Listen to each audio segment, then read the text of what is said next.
Vous êtes-vous déjà demandé s'il existait une planète semblable à la Terre ailleurs dans l'univers? Et comment on s'y prendrait pour la découvrir? D'ailleurs, à quel point peut cette planète différer de la Terre tout en étant semblable à elle? Qu'est-ce qui fait que la Terre est la Terre, finalement, et pas Vénus, qui lui ressemble tellement? Si cette planète existait, semblable à la Terre, serait-elle habitable ou non habitable? Alors, je suis astrophysicienne ou astronome, et ces questions sont au cœur de mon travail. Depuis 30 ans, on connaît des planètes extrasolaires, et on les appelle aussi exoplanètes. Ce sont juste les planètes qui tournent autour d'autres étoiles que le Soleil. Alors, depuis 30 ans, effectivement, on a fait énormément d'innovations sur nos instruments et nos méthodes de mesure, et on en connaît aujourd'hui énormément. Je vais essayer de vous partager ça un peu aujourd'hui. Alors, partons de notre système solaire, celui qu'on connaît mieux, où la planète la plus facile à voir, si on était un astronome extraterrestre, serait Jupiter. Jupiter est 1000 fois plus volumineuse que la Terre. Elle est donc plus facile à trouver. Malgré tout, si on était sur une autre étoile et qu'on regardait notre Soleil, est-ce qu'on verrait Jupiter? Eh bien non, on verrait le Soleil essentiellement. Le problème est dans le contraste de lumière. Jupiter, malgré sa taille, est 1 milliard de fois moins lumineuse que le Soleil. Donc depuis l'extérieur, on ne verrait que le Soleil et pas du tout Jupiter, ni les autres planètes évidemment. Du coup, on a inventé des nouvelles méthodes, des méthodes indirectes, qui consistent à regarder l'étoile qui est si brillante et chercher des façons indirectes de découvrir les planètes qui sont autour. Je vais vous parler de 2 de ces méthodes. La première consiste à chercher l'ombre portée par la planète sur le disque de l'étoile pendant qu'elle passe devant. C'est facile pour une planète comme Jupiter, qui est grosse. C'est 100 fois plus difficile pour une planète comme la Terre, qui prend une toute petite partie de la lumière du Soleil. Imaginez si vous êtes toujours cet astronome extraterrestre et que vous regardez le Soleil, vous allez voir une fois par an passer la planète Terre pendant 12 heures devant le disque du Soleil et elle prendra une minuscule partie de sa lumière. Donc difficile, mais faisable. Une autre méthode indirecte consiste à mesurer le déplacement de l'étoile dû à la présence de la planète. Comme la planète tourne autour avec une grande vitesse, elle implique un petit déplacement de l'étoile qu'on peut regarder avec nos instruments terrestres. Alors, il y a 30 ans, quand ces premières mesures ont été faites, on a pu découvrir des planètes de cette façon-là, en mesurant la vitesse des étoiles de l'ordre de la vitesse d'un avion. 20 ans plus tard, on savait déjà faire 100 fois mieux, mesurer des vitesses de l'étoile qui étaient de l'ordre d'un piéton qui marche lentement. Donc on avance très très vite dans ces méthodes-là. Mais il nous reste encore un facteur 10 à gagner en performance de ces instruments pour être capable de mesurer le mouvement qu'impliquerait la Terre sur le Soleil. Donc ce facteur 10, un petit peu difficile encore. Imaginez maintenant que pour une même planète, on soit capable d'utiliser ces 2 méthodes, les ombres et le déplacement. On serait alors capable de mesurer la densité de ces planètes, sans les avoir vues une seule fois. On serait donc capable de savoir si une planète est plutôt gazeuse, plutôt rocheuse ou encore autre chose.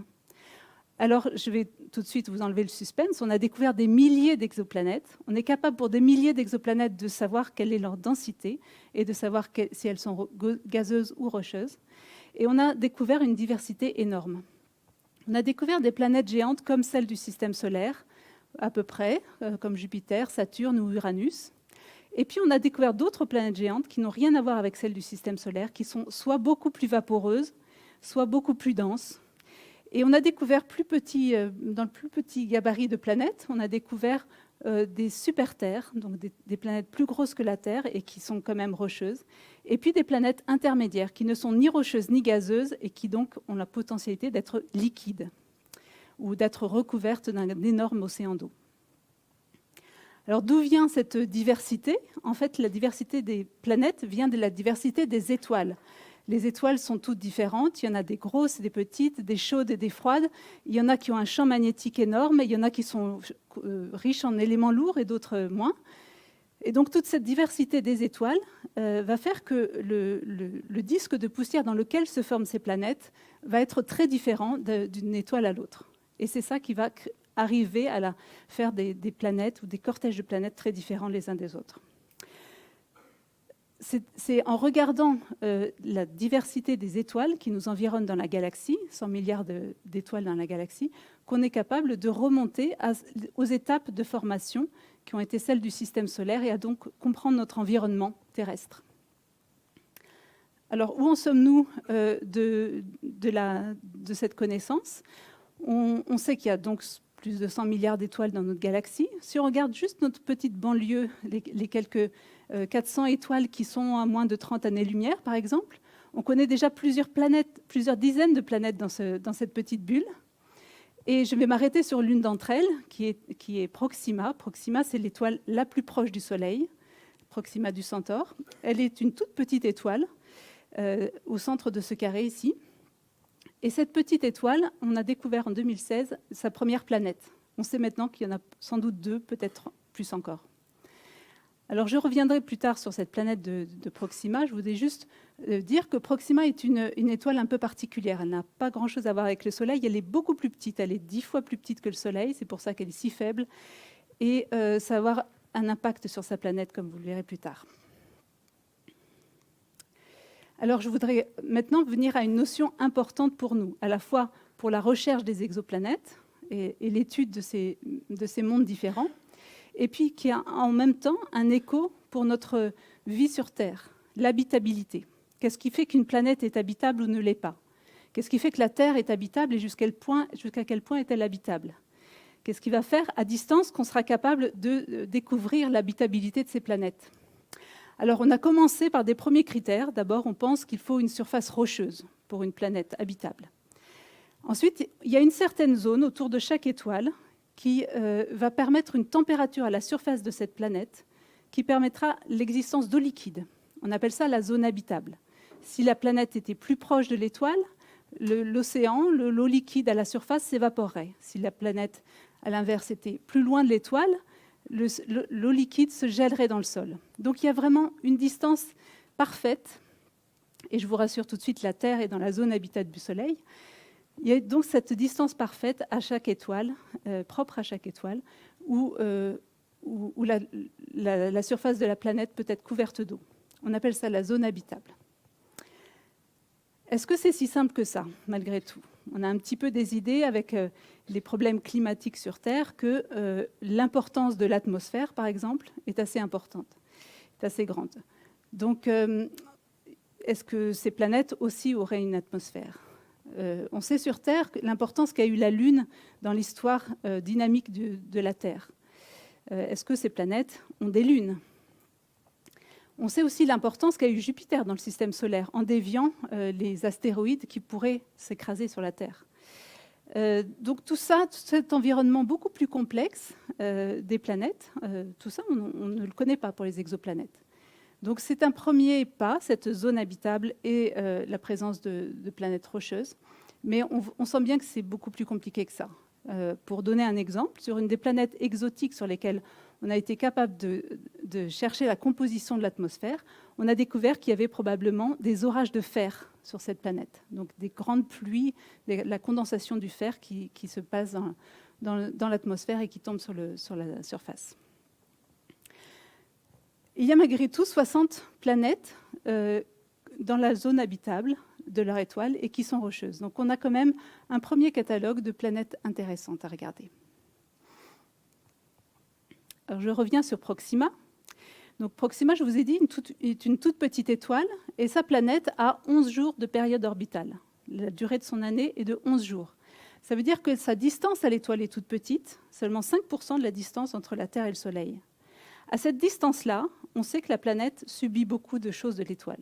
En premier lieu, un vent de particules énergétiques très violent. Bon, alors on espère que cette planète a un champ magnétique pour s'en protéger. Autre chose, un effet de marée très important dû à l'étoile qui va obliger la planète à montrer toujours sa même face à l'étoile. Cette planète a donc un côté jour et un côté nuit. Un gradient de température entre le côté jour et le côté nuit qui doit être assez grand. surtout s'il n'y a pas d'atmosphère. Et des vents entre les deux qui vont être aussi très éprouvants. Alors voilà, vous auriez espéré que je vous dise que l'étoile la plus proche a une planète habitable. Ce n'est pas tout à fait la situation qu'on connaît. Mais on peut avoir des surprises et il faut surtout garder l'esprit ouvert dans ces histoires-là. Alors, où en sommes-nous aujourd'hui? Il y a ces planètes qu'on commence à connaître. Est-ce qu'on connaît une planète semblable à la Terre? Pas vraiment. On connaît des planètes qui sont aussi grosses, aussi massives que la Terre. On connaît des planètes qui ont la même distance à leur étoile que la Terre du Soleil. On connaît des planètes qui ont la même température de surface du Soleil que la Terre.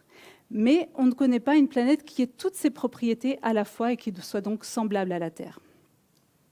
Il manque ce facteur 10 en particulier pour mesurer la masse d'une planète semblable à la Terre qu'on n'a pas encore atteint avec nos instruments de mesure.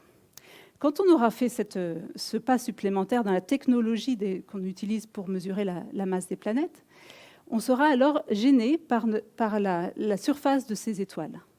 Les étoiles autour desquelles tournent les planètes ne sont pas des boules toutes lisses, elles ont une surface bouillonnante qui va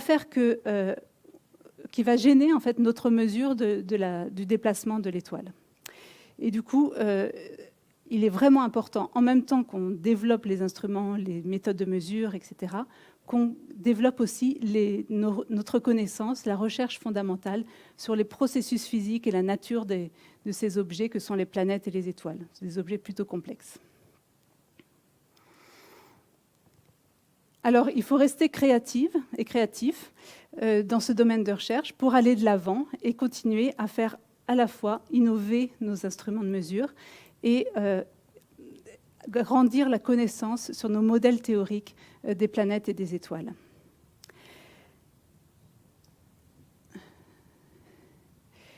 C'est en s'intéressant à ces objets-là qu'on comprend aussi l'importance de notre vie sur Terre.